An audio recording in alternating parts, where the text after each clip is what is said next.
షిరిడీలో వెలసిన శ్రీ గురుదత్తుండితడు. సాయే శరణాగత వత్సల శాంత స్వరూపుండితడు. మధ్యమావతి రాగం రచన మరియు గానం శ్రీరంగ శ్రీనివాస్ 2703వ సంకీర్తనం.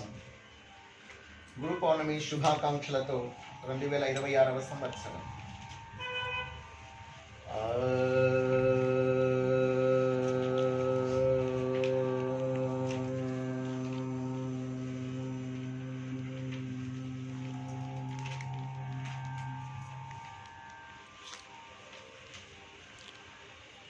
సాయే షిరిడీలో వెలసిన శ్రీ గురుదత్తుండితడు.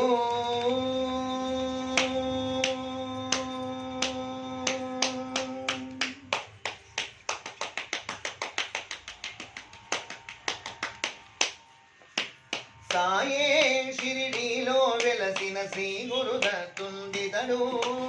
సాయే శరణాగత వత్సల శాంత స్వరూపుండితడు. సాయే షిరిడీలో వెలసిన శ్రీ గురుదత్తుండితడు. సాయే శరణాగత వత్సల శాంత స్వరూపుండితడు. సాయే షిరిడీలో వెలసిన శ్రీ గురుదత్తుండితడు. బుద్ధి చేతనే వ్యాధుల బాపే వేదనాపగరుడితడు. బుద్ధి చేతనే వ్యాధుల బాపే వేదనాపగరుడితడు. బోధల చేతనే పాదుగ భక్తుల బాధల ననచేనితడు. బుద్ధి చేతనే వ్యాధుల బాపే వేదనాపగరుడితడు. బోధల చేతనే పాదుగ భక్తుల బాధల ననచేనితడు. సాధు సజ్జనుల సాధన చెదురుల సాధన శోధనుడితడు. సాధు సజ్జనుల సాధన చెదురుల సాధన శోధనుడితడు. మేదిని బండ్లకు మోదము గూచెడి మాధవరాజగుడితడు. సాధు సజ్జనుల సాధన చెదురుల సాధన శోధనుడితడు. మేదిని బండ్లకు మోదము గూచెడి మాధవరాజగుడితడు. సాయే షిరిడీలో వెలసిన శ్రీ గురుదత్తుండితడు. సాయే శరణాగత వత్సల శాంత స్వరూపుండితడు. సాయే షిరిడీలో వెలసిన శ్రీ గురుదత్తుండితడు.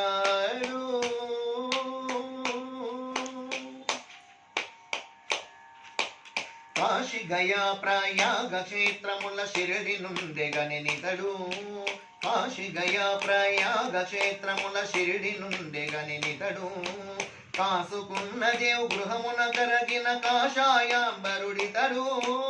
కాశీ గయా ప్రయాగ క్షేత్రముల షిరిడి నుండెగనితడు.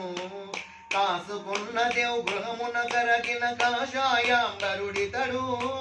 వాసిగ జన్న బసప్ప భద్రుల వైరము బాపెను ఇతడు. వాసిగ జన్న బసప్ప భద్రుల వైరము బాపెను ఇతడు. వేసరగను కరి సోమదేవుల గోసుల భాషించెనితడు. వాసిగ జన్న బసప్ప భద్రుల వైరము బాపెను ఇతడు. వేసరగను కరి సోమదేవుల గోసుల భాషించెనితడు. సాయే షిరిడీలో వెలసిన శ్రీ గురుదత్తుండితడు. సాయే శరణాగత వత్సల శాంత స్వరూపుండితడు. సాయే షిరిడీలో వెలసిన శ్రీ గురుదత్తుండితడు.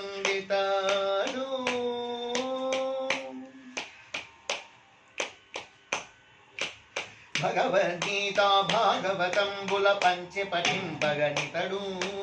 భగవద్గీత భాగవతంబుల పంచె పఠింపగనితడు.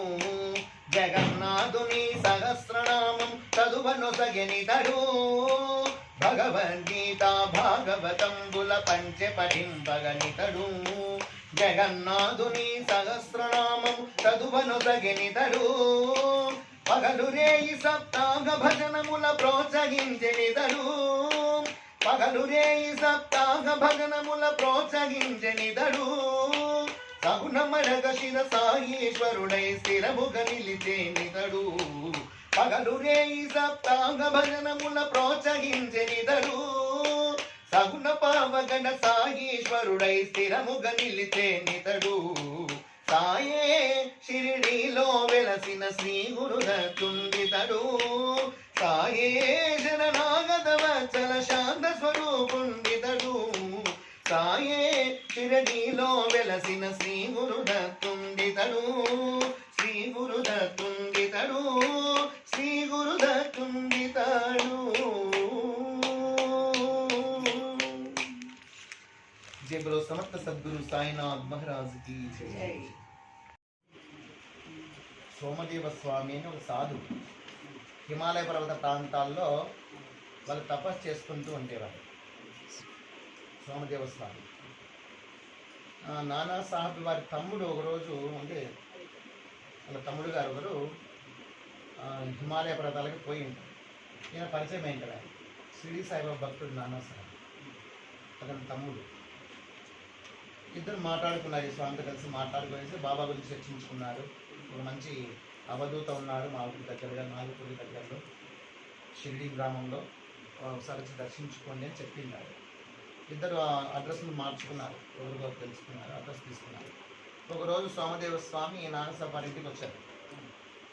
వచ్చి అక్కడ వేడి చేసి ఇంకా కాస్త బాగా విని షిరిడి బాబా గురించి షిరిడికి బయలుదేరుతారు. అక్కడి నుంచి వచ్చి కోపరగావ్లో దిగుతారు ట్రైన్. కోపరగావ్ నుంచి టాంగా మాట్లాడుకుని వెళ్తున్నారు. ఆ టాంగాలో ఒకరే కాదు చాలామంది ఉన్నారు. గురబ్బగిలో 7 మంది 10 మంది ఉంటారు. దాంట్లో వస్తూ ఉన్నారు. స్త్రీలోని దగ్గరగా వచ్చేసింది టాంగా. స్త్రీలో ప్రవేశించగానే మసీదు పైన ఎగురుతున్నటువంటి 2 జెండాలు కనబడ్డాయి. 2 జెండాలు. అందరూ అనుకుంటున్నారు జెండాలు అదే షిరిడి బాబా వారిది మసీదు, అదే ద్వారకామాయి అని మాట్లాడుకుంటుంటే ఏంటి అవి షిరిడి సాయిబాబా వారిదా అన్నారు సోమదేవ్ స్వామి. వాళ్ళది మరి ఏంది ఆయన సాధు అంటారు, అవధూత అంటారు, ఈ జెండాలేది దీని మీద వ్యామోహం ఎక్కువ ఉన్నట్టుంది ఆయనకి. ఈయనేం గురువు అవుతాడు, ఈయనేం సాధువు అవుతాడు, ఆడంబరాలు ఎక్కువ ఉన్నట్టున్నాయి అన్నారు. ఊరుకున్నాయి ఆడంబరాలు ఎక్కువ ఉన్నాయంటుంటే ఈ జెండాలకి ఎట్లా అంటే ఎట్లా, ఆయన దగ్గర బంగారు పల్లకి ఉంది, బంగారు రథము ఉంది, గుర్రము ఉంది, అవన్నీ చూస్తే నువ్వేమనుకుంటావు అన్నారు. అంటే అవన్నీ ఉంటే ఆయన పటాటోపాలు ఎక్కువ ఉన్నట్టున్నాయి, డాంబిక గురువు ఉన్నట్టున్నారు, మాకు ఇతరులతో ఏం పని లేదు, నేను బయలుదేరుతాను అని చెప్పేసి తాంగాపవయ్యా అన్నాడు.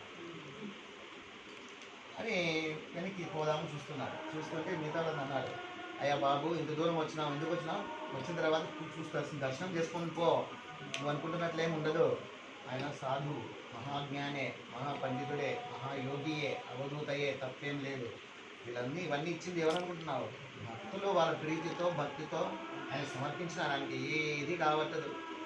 చాలా నిరాడంబరంగా ఉంటారు. ఒకసారి చూసి మీకే తెలుస్తుంది. ఒకసారి ఎట్లా దూరం వచ్చినావు కదా చూసి వెళ్ళిపో, ఇష్టమైతే ఉండి లేకపోతే వెళ్ళిపో అన్నారు. ఒకసారి చూసి పో అన్నారు. బలవంతాన నిలబెట్టారు. సరే అని చెప్పేసి వచ్చారు. వచ్చి బాబా మసీదు మెట్లు ఎక్కుతున్నాడో లేదో, ద్వారకా పైన మెట్లు అలా బాబా కనబడుతున్నాడో లేదో, ఏదో అనిర్వచనీయమైనటువంటి ఆనందం, సంతోషం, ఏదో తృప్తి, శాంతి కలుగుతుంది అక్కడ. ఆయన చూస్తుంటే ఆ శాంతితో ఆయనకి ఆనంద భాష్పాలు రాలిపోతుంది.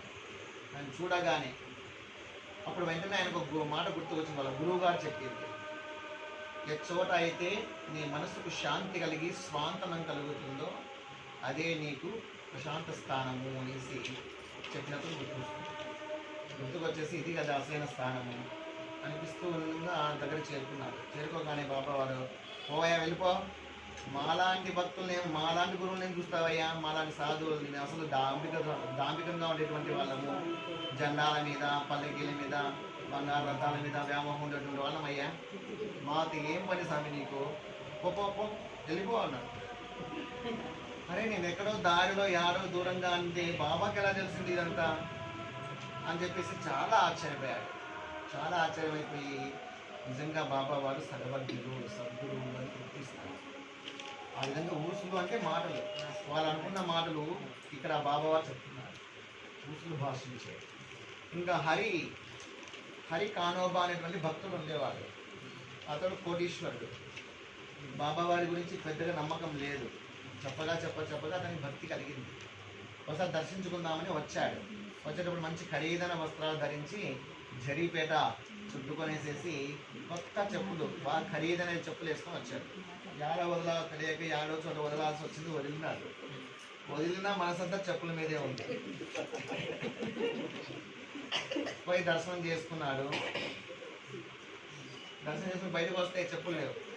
అయ్యో రామ ఎక్కడ పోయినా చెప్పులు అన్నీ ఎతికి సాలయ్యి ఇంకా బసకు వెళ్ళాడు. బసకు వెళ్ళి అక్కడ పోయి భోజనం చేసి చేయగలుగుతున్నాను బయటకు వచ్చాడు. అప్పుడు ఒక పిల్లగాడు చెప్పుల్ని కర్రకు తగిలించుకొనేసేసి కర్రకి తగిలించుకొని హరికా బేట జరికా పేట అనుకుంటూ వస్తాడు. హరికా బేట జరికా పేట అని చెప్పుకుంటా వస్తుంటే వినపడి అయ్యో నేను చెప్పేసి బాబు ఉండు ఆగు, ఎవరు నువ్వు, ఎందుకు ఇట్లా ఎవరు నాకు కదా చెప్పులు అంటే, అవునండి ఎవరో నాకు తెలియదు, బాబా వారు ఇచ్చి ఇట్లా బస్సుల దగ్గరికి పోయేసి అలా చెప్పు, ఎవరు నాదని చెప్తారో వాళ్ళ నాన్న పేరు కానోబా అని కూడా చెప్పు, వాళ్ళ తండ్రి పేరు కానోబా కుమారుడు హరి కాన్హోబా హరి కాన్హోబా అని ఎవరైతే ఉంటారో ఆ పేట కూడా జరీపేట చుట్టుకొని ఉంటారో వాళ్ళవి చెప్పులు అవి నాగే అంటే వాళ్ళకి ఇచ్చేసేలా అని చెప్పేసి బాబా వారు పంపించినారండి అనగానే చాలా ఆశ్చర్యపోయారు. నేను బయట ఎక్కడో చెప్పులు వదిలినా, బాబాకి ఏం తెలుసు, పోనీ జరీకా పేట అంటే పేట కట్టుకున్నాను అనుకో చూసిండొచ్చు, మరి మా తండ్రి పేరు ఎలా తెలిసింది కానోబా అని. నేను ఫస్ట్ పరిచయం ఇంకా నడుస్తున్నాను, అసలు పరిచయం కూడా తెలుసుకోలే, దర్శనం చేసుకున్నాను, మా తండ్రి పేరు ఎందుకంటే తెలిసింది అని ఆశ్చర్యపోయి, నిజంగా అయినా సర్వజ్ఞుడు మహాజ్ఞాని సర్వాంతర్యామి అన్నీ తెలిసినటువంటి వారు అన్నీ తెలుస్తూ ఉంటాయన్నమాట అని ఉపయోగిస్తారు. ఆ విధంగా ఊసులా భాషించే కవి సాయే